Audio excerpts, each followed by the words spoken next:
इनकी जिज्ञासा है कि साहब से अनुरोध है कि भाव दशा मंत्र तंत्र मंत्र विज्ञान में अल्पा जप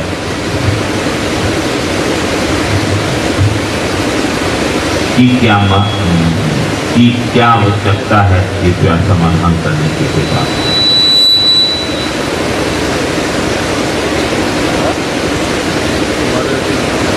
आपने सवाल सुना, जब तक सवाल नहीं सुनिएगा तो उत्तर कैसे उसका हो। फिर से पढ़ा जा रहा है, सुनिए।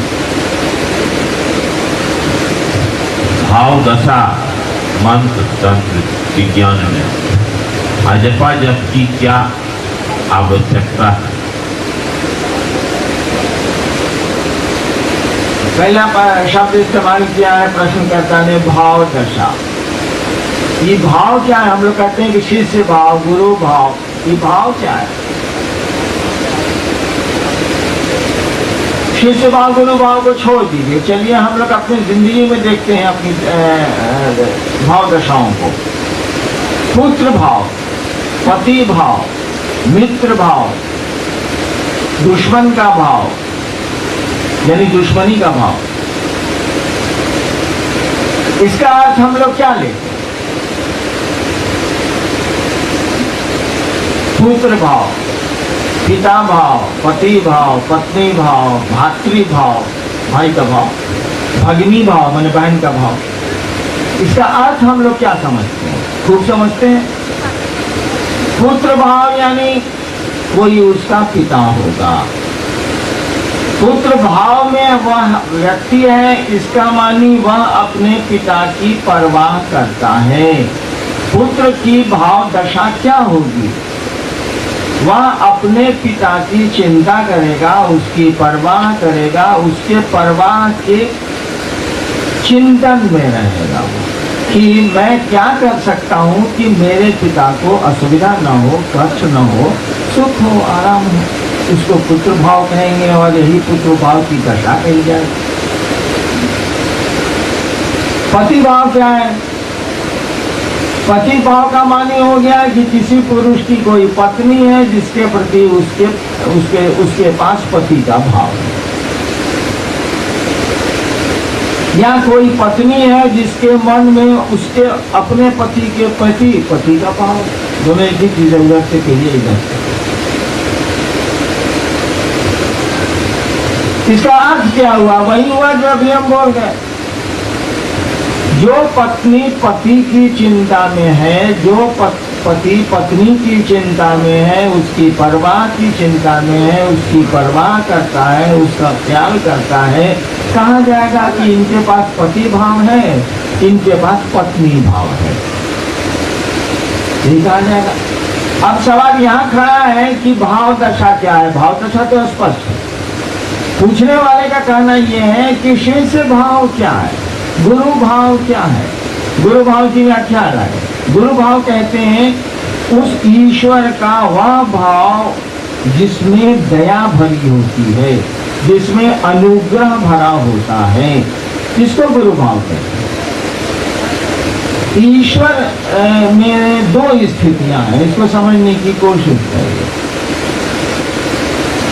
एक ईश्वर की एक स्थिति है, सिक्के के दो पहलू है, सिक्का एक ही है। एक स्थिति है कि वह ईश्वर इच्छा करता है, सृष्टि होती है, रहती है, फिर टूटती है। यह क्रम लगातार चल रहा है। यानी वह ईश्वर इच्छा करता है, सृष्टि होती है, फिर रखने की इच्छा करता है। स्वाभाविक है, जब कोई चीज बनेगी तो रहेगी। रखने की इच्छा करता है और फिर कोई चीज बन गई है तो रहेगी, फिर शनै शनै धीरे धीरे टूट जाएगी, तो फिर उसके टूटने की इच्छा करता है। जनरेशन, ऑपरेशन और डिस्ट्रक्शन, गॉड का जो अलग अलग ये शब्द बनता है। जी से जनरेशन, जनरेटर, ओ से ऑपरेटर, डी से डिस्ट्रॉय। ईश्वर इच्छा करते हैं और सृष्टि की उत्पत्ति, स्थिति और लय का क्रम लगातार सतत चलता रहता है। सोचिए जरा, उस ईश्वर ने इच्छा की और सृष्टि हुई यानी उसी की इच्छा का प्रतिफल है ये न सृष्टि, उसी की परिकल्पना न चरितार्थ हुई है, उसी की सोच न लागू हुई है, उसी का चिंतन, उसी की इच्छा न सामने दिखती है हमारे आप जीव और जगत के रूप में। यानी वही ईश्वर हमारे आपके रूप में बहुआ रहा है, यानी कहने का अर्थ हुआ अपनी इच्छा से जगत के आकर्षण में पड़ा हुआ। यह ईश्वर की इच्छा है, वह ईश्वर अपनी इच्छा से हमारे आपके रूप में जगत के आकर्षण में चल रहा है। ये चलने का सिलसिला किसी दिन तो खत्म होगा, किसी दिन तो टर्निंग पॉइंट आएगा, किसी दिन तो फिर वापसी की शुरुआत होगी। जो चीज जहाँ से चली है वहां को लौट जाएगी ना। उसने इच्छा की है और जीव और जगत बन गया है, रह भी रहा है, टूट भी रहा है। वही ईश्वर जब आदमी के रूप में आता है, वही ईश्वर जब मानव शरीर को धारित करता है जगत की इच्छा के कारण, स्थूल की इच्छा के कारण, इतना समय नहीं किसी में अलग से व्याख्या करूं। तो जब मनुष्य की स्थिति में आता है, यानी उसका मन, मानव का मानी होता है, उसके पास मन होता है, उसका मन जब प्रभावी होता है, उसका मन जब उस पर असर डालता है, उसका मन जब उसको प्रेरित करता है अपनी ओर चलने में, हमारा आपका मन प्रेरित करता है हमको आपको उस दिशा में चलने के लिए जिधर मन ले जाना चाहता है। तब ये आदमी जो है ये कहता है कि मैं करता हूं, हम बनोले बनी खेत हो, हमार बेटा हो, हमार घर हो, हमार जिंदगी हो, हमार मेरा रू, हमार पति, मेरा, मैंने ये काम किया, मैं पढ़ा हूँ इसीलिए आज अफसर बना हूँ, इसीलिए कमीशन मैंने पास किया। हम चाहेंगे तो पूरा का पूरा सब केहू के बर्बाद कर दे, हम तो चाहेंगे तो केहू के पूरा आबाद कर दे। देखिए मैं बोल रहा, आप भी जानते हैं, हम लोग भी जानते हैं कि यह मैं कितनी देर चलेगा। सांस आती है और ना आए तब ये मैं कहा जाए। सांस के आने पर हमारा आपका कोई कंट्रोल नहीं है, हमारा आपका कोई नियंत्रण नहीं। अपनी इच्छा से धरती पर हम नहीं आए हैं, अपनी इच्छा से धरती पर आज तक कोई रहा नहीं, सबको जाना पड़ा। इसी बीच की दूरी में ना मैं का उछाल है, इसी बीच की दूरी में ना मैं खड़ा है। सच्चाई ये है कि मैं तो कोई और है, हम लोग तो उसके कर्म हैं, हम लोग करता नहीं है, हम लोग कर्म है। जब वही ईश्वर आदमी के रूप में अलग कर्ता के रूप में खड़ा होता है और जब ये कर्ता हारता है, हारेगा, आप करता है नहीं तो हारिएगा एक दिन। मैं देवगढ़ शिव चर्चा से चला पटनी को, सोच रहा था कि कल चुनाव की बैठक है, मुझको बैठक में जाना है। और नौगछिया जैसे मैंने पार किया, एक छोटे से ट्रक ने मेरी गाड़ी को मारा और पूरी गाड़ी के लोग घायल हो गए, मेरा सर फट गया और हड्डियां टूट गई सीने की। देखिए मेरा कर्ता मन क्या चाह रहा था कि देवघर से चलें, कल चुनाव की बैठक है पटने में, मैं ऑब्जर्वर था चुनाव का। कल मुझको बैठक अटेंड करनी है, बहुत जरूरी बैठक है वो। चला हूं मैं नौगछिया में, 3 बजे पास किया हूं मैं, गुरु भाइयों से मिला हूं और 3:10 पर मेरी गाड़ी दुर्घटनाग्रस्त होती है। मेरा कर्तापन कहाँ रहा? चाह कुछ था, हो तो गया कुछ। आने को पटना चले गए, नौगछिया अस्पताल से भागलपुर मेडिकल कॉलेज। कर्तापन टूटा और टूटता है, कर्तापन सबका टूटता है एक न एक दिन। जिस दिन मौत आती है भले उसके पहले नहीं टूटे, जब मरना होता है ना तब ये कर्तापन टूटता है कि जा अब हम जा कर न्याय बाल। और तब कोई वक्त नहीं होता है यह विचार करने का कि कौन ले जा रहा है, कहाँ ले जा रहा है, क्यों हम जा रहे हैं, हम तो जाना नहीं चाहते। यानी कर्तापन टूटता है। जब कर्तापन टूटता है इसी जीवन में, हाथ जाइएगा तो टूटेगा। जब कर्तापन टूटता है इसी जीवन में, तब ख्याल आता है कि के हो जैसन करेला, हम जात्र नहीं हो पटना पहुंच गए नहीं अस्पताल, मैं अपनी बात करता हूँ सर के बात जब हम जात्र नहीं हो पटना पहुंचा दे अस्पताल, सारा कोई है जरूर, चाह कुछ होता कुछ है, चाह बेटी हुआ बेटा, चाह बेटा हुई बेटी, सारा का जवाब है, चाहते कुछ है होता कुछ है। यानी कोई है जो हमको आपको हमारे आपके मन के खिलाफ ले चलता है और हम आप जाने को मजबूर हो जाते हैं, लाचार हो जाते हैं। तब ऐसा मन जब हार जाता है, कहा जाता है हारे को हरि नाम, हार जाता है तो समझता है कि कोई है जो हम ही को घुमा ले रहा है, वही करता है, हम तो कर्म में कहीं घूम जा रहे हैं। गाड़ी का ड्राइवर करता है, गाड़ी करता थोड़ा ही है, गाड़ी तो कर्म है, घूमेगी, जैसे जैसे स्टीयरिंग आप काटेंगे, ड्राइवर जैसे जैसे हैंडल मोड़ेगा, मोटरसाइकिल मोड़ेगी।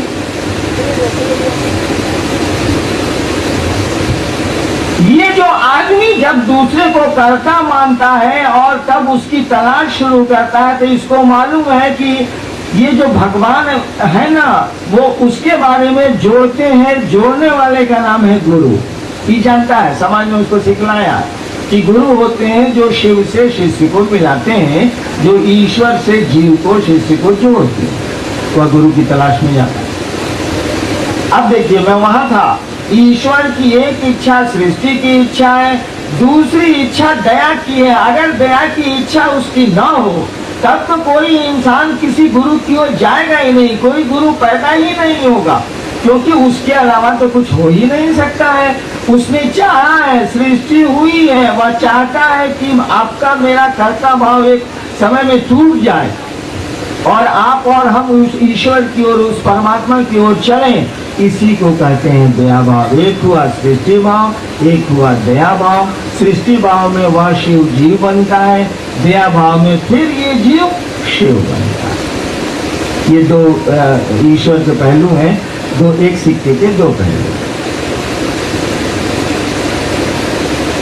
तो ये गुरु भाव जो है, गुरु की भाव दशा क्या है, वो जीव को शिव बनाते हैं। ईश्वर मूलतः गुरु ईश्वर ही है।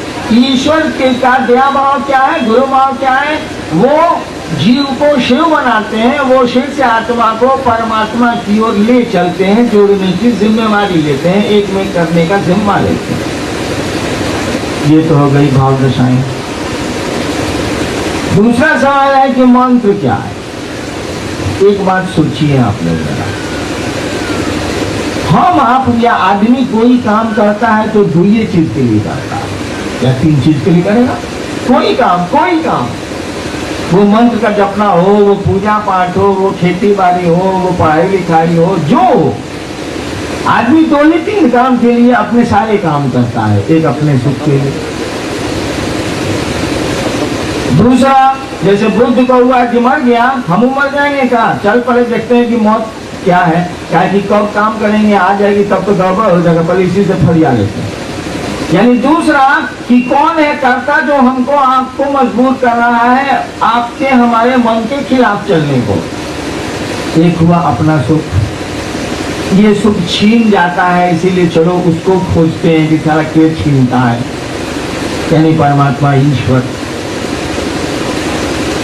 दूसरा कि दोनों करे, महादेवों के खोज करे, आप पैसों कमा के मकान उकान बना के आराम से रहे, यानी दोनों बोध, यानी लौकिक पारलौकिक या दोनों मिला हुआ लौकिक पारलौकिक। इस तीन के बाहर आप कोई काम नहीं, इंसान नहीं। या तो लौकिक सुविधाओं और लौकिक आराम के लिए ये वो पद प्रतिष्ठा पैसा लौकिक आराम के लिए करें आप, या पारलौकिक खोज के लिए करें आप, या दोनों के लिए करें आप। जैसे गृहस्थ साधु, वो दोनों के लिए करता है, गृहस्थी भी चलाता है और साधुता भी उसके पास है। गृहस्थ साधु वो दोनों में है, लौकिक भी है पारलौकिक भी है। यानी जो कुछ भी आपको मंत्र मिला है या आपने आप मंत्रों को उपलब्ध करते हैं या मंत्रों का जप करते हैं, उसको अपनाते हैं, इसके पीछे दो ही मकसद हो सकता है या तीन जो मैंने कहा। एक मकसद मंत्र का हो सकता है कि धरती का सुख पाएंगे उससे, आसमान के लोगों से संबंध जोड़ेंगे और धरती का सुख पाएंगे। एक मंत्र ऐसा हो सकता है जो आपको ईश्वर से जोड़े, धरती का सुख न दे। एक मंत्र ऐसा हो सकता है जो धरती का भी सुख दे और ईश्वर से भी जोड़े। इंसान ने शब्दों का सहारा लिया, हम लोग शब्दों का सहारा लेते हैं, बहुत चीज का सहारा लेते हैं, तो शब्दों का भी हम लोग सहारा लेते हैं, आप ध्वनि का भी सहारा लेते हैं। मंत्र शब्द है और कुछ नहीं है, मंत्र शब्द है और कुछ नहीं है।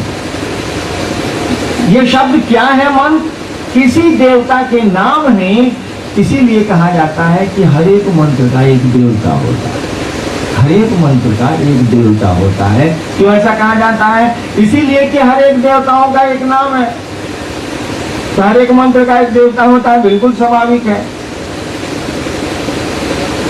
अब आपको ये देखना होगा कि मंत्रों के जप से लौकिक जगत पाना है कि लौकिक जगत पाना है कि दोनों पाना। अगर ऐसा मंत्र आपको हम बताएं, ऐसा मंत्र हमको अगर कोई मंत्र का ज्ञाता बताए, हम गए हैं कि पंडित जी चाहे ये सरकार, हाँ एगो मंत्र बताई ना हमरा के, हमारे बिया है नहीं थे हो, मान लीजिए थोड़ी देर से मंत्र के ज्ञाता ने हम हरिन्द्रान को बताया कि जी एगो मंत्र बा, एकरा के जप ही हुआ।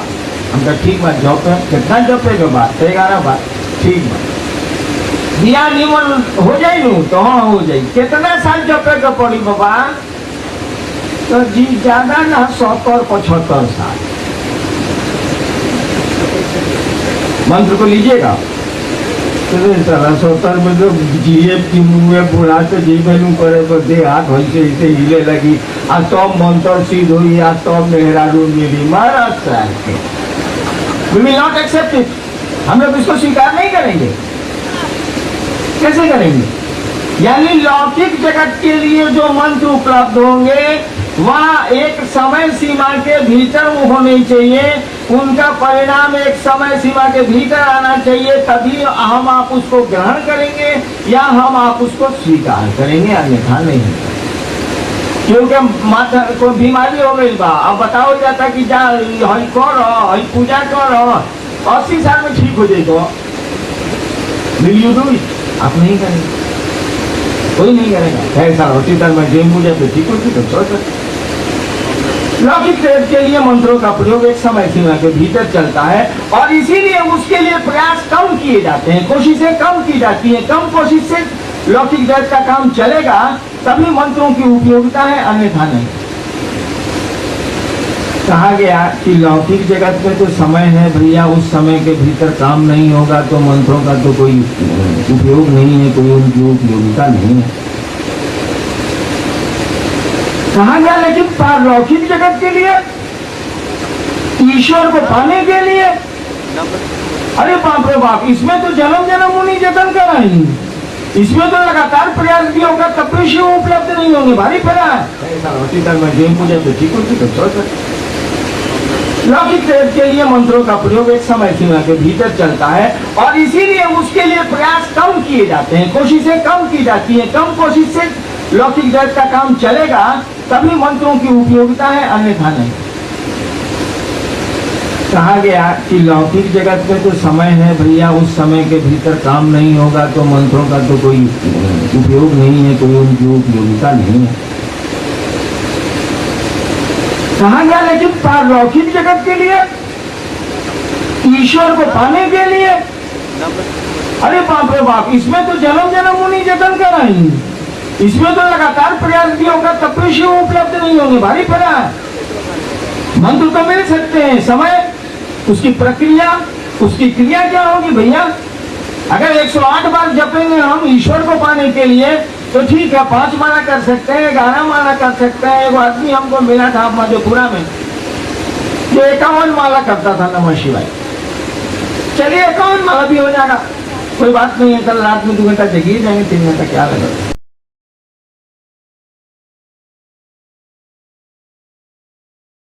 बड़ा काम है ये, सूक्ष्म अति सूक्ष्म है वो, उसको तो पाना बड़ा कठिन है।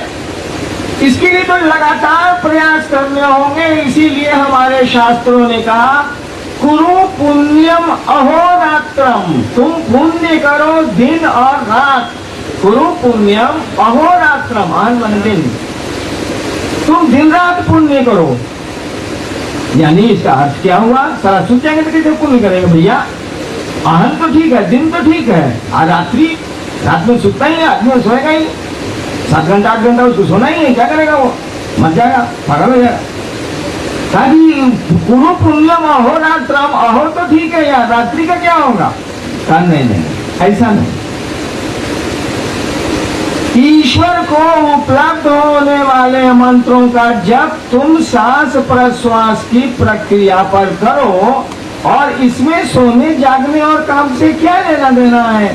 सांस आएगी तो मंत्र का प्रथम सिलेबल आएगा, प्रथम खंड आएगा, और सांस जाएगी तो मंत्र का दूसरा खंड आएगा। इसको सांस प्रश्वास की क्रिया पर चढ़ाओ, ये ईश्वर को पाने के मंत्र हैं। इसीलिए धीरे धीरे ये अपनी चाल चलने लगेंगे, तुमको मेहनत नहीं पड़ेगी। सो भी जाओगे तो लगेगा कि मंत्र चल रहे हैं। आप बात करिएगा, अगर रात में आप नमः सांस पर इनहेल कर लीजिए और शिवाय एक्सहेल कर लीजिए, यानी सांस जब भीतर आती है तो नमः को आने दीजिए, सांस जब बाहर जाती है तो शिवाय को जाने लेना नहीं है, खींचना उजना नहीं है।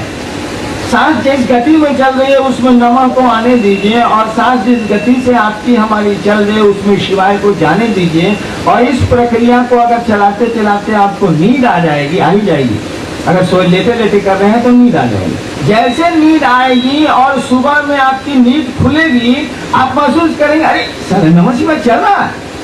और जैसे महसूस करेंगे कि सांस पर नमः शिवाय चल रहा है, आपका महसूस करना उसी क्षण से बंद हो जाए।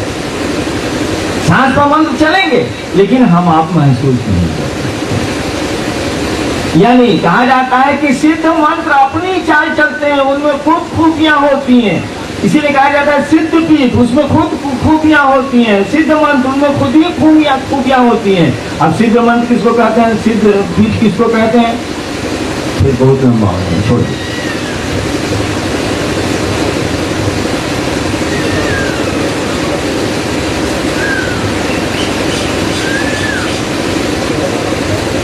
अब बताइए, आप जरा सोचिएगा, आप लोग सभी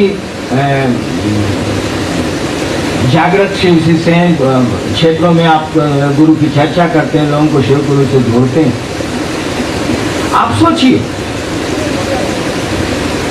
अगर लंबा वाक्य दे दिया जाए तो सांस पर चढ़ेगा।